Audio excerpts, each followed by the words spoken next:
Ole hei tun tum chu Naupang pathum zaithiamtak takte kan ron da chuak vele dona ham hasabera chuanin lal Rinhlua kan hrelar mani hi chu thi le damin kar ti ron phua aron satu khani a music te an chei moi saka tin a hla te pon han bel tlanga a thiam hle maya hetiang ang hla thatak mai minute rei lo te a hla hi an khung leng khania Mizoram dung le wang min fan chuaka minute rei lo te mani sela minute tam tak soi zui a lo thongani ti chuan hei tun thleng po hianin som tu neu te anei ve thina Naupang an lani wangin a puitling anga khatianga mun sang emo khat han perform ang che te khatil har sa te khalani tin zero light ten lani wang khan an le khazirna te ngai poimo ve thau kha ngai boxia chu tiang ang kara chuan hun ol rem changa te khoi function a te mo tiang khan ar ein lan thina an choi moi thiam thin mai ni tin thil pek te po hi adong ve a pathian mal som na ani atin kan nam pui he tianga kan hanin choi moi thiam thin te hi mizo ni tinuam tu te po nin kan ria mahun eng tak anei ni in ka ria ti chuan lal Rinhlua hi apai na om lo san to a anu havin an kho sa ve ani le sincere news in hetiang hian thun ron chua lal Rinhlua tan Cheng Nuai khat ruwa man tiani ha chek bial tu MLA Robert ro moyan kor tha Naupang lar mai lal Rinhlua ral te chu nimin khan an che nai na tlo in azirna a talenti punzel nan le chung ko in an mana tan Cheng Nuai khat arwa man thu a rilani Valentine's Day pualin cheng sanga a hlan bok pol thum zir lai Rinhlua hi anau pantet lai na paina boral sana anu le a u nau dang tenen api havin an khosame kani ti in sincere hianin thuan ron chua hei Valentine's Day ni a thil thleng khani a ha chek bial tu MLA Robert ro moya a ti tha hle maya bial chunga hetiang ang Naupang a talen nei thatak mai tloa an chung kwa te zukal chila sumle pai mangan zutua moi te hi aro pui tak zeta cheng sanga lai moi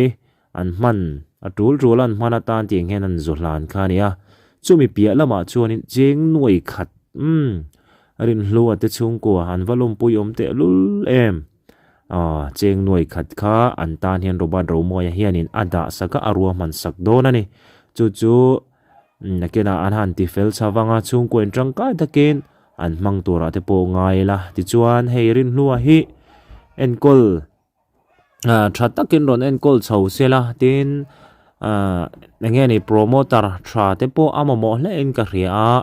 etianga bial tu MLA poina tei top chua an zukan te po hianin boruak te po kha atinei zel don ni te po na riata ama hun eng takane yani ole engpo ni sela Rinhlua kan lompui tak zeta tuna chuan Naupang zaithiam mai me che Naupang le mi panau pangzai kan ngai thla anga pakhat na a chuan Maria H zomuan pui zai so phaileng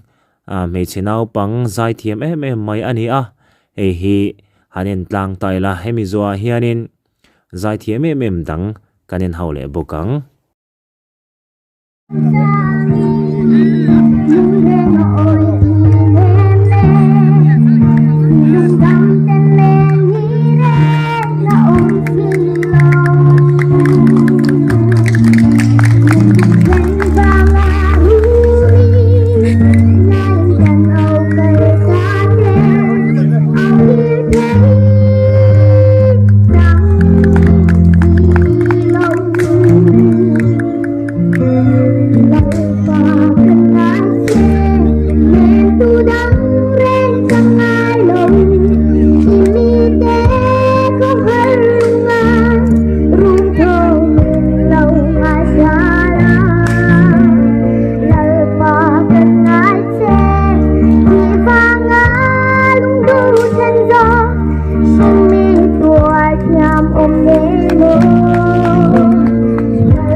ole now he a zaithiam khop maya a o hi a nget tha a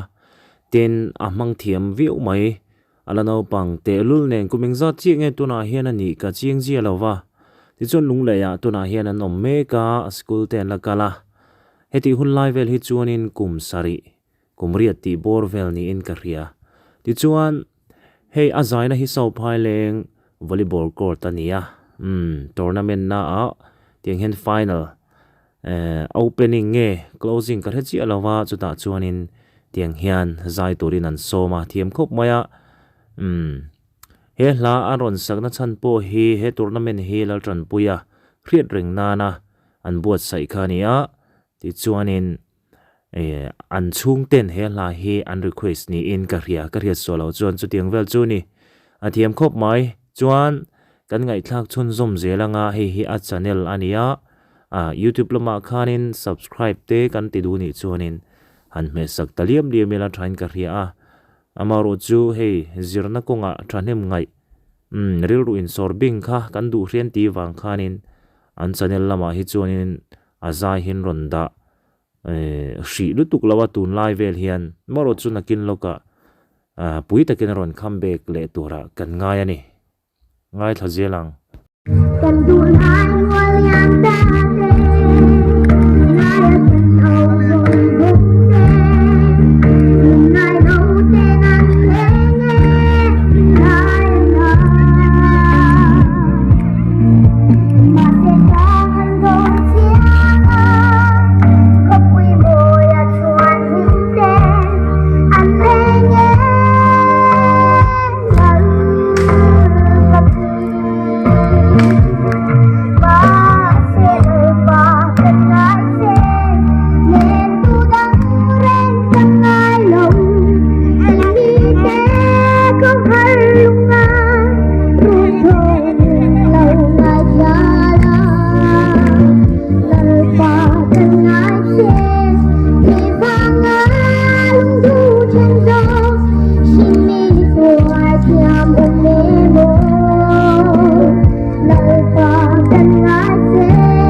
ole kati khania thiam khop mai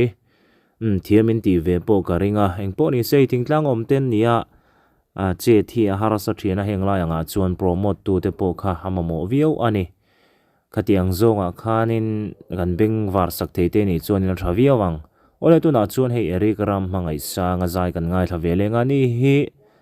so phailing no pang zaithiam me mai nia BCM so phailing ko rana hian tunan loi me ka ani po hi lano pang vio amaro chu inzir zel tur an la nia an la zai tam lawa bikina zai hi kan ngai thla nga zo re ma hla thiam tak maya sakhi wana khian ti kha karon da chuk to tam tak chon in lo hriat to karinga tun tuma hianin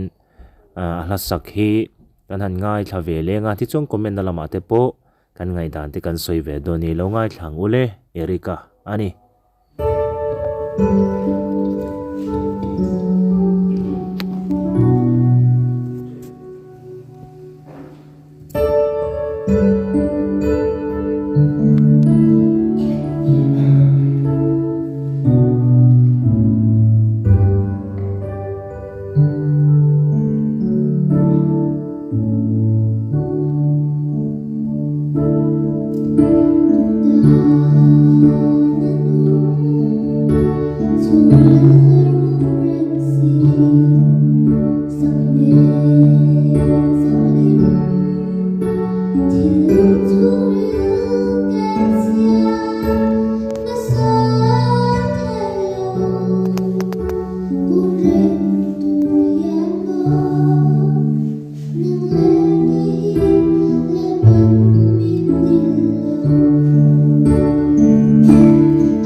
La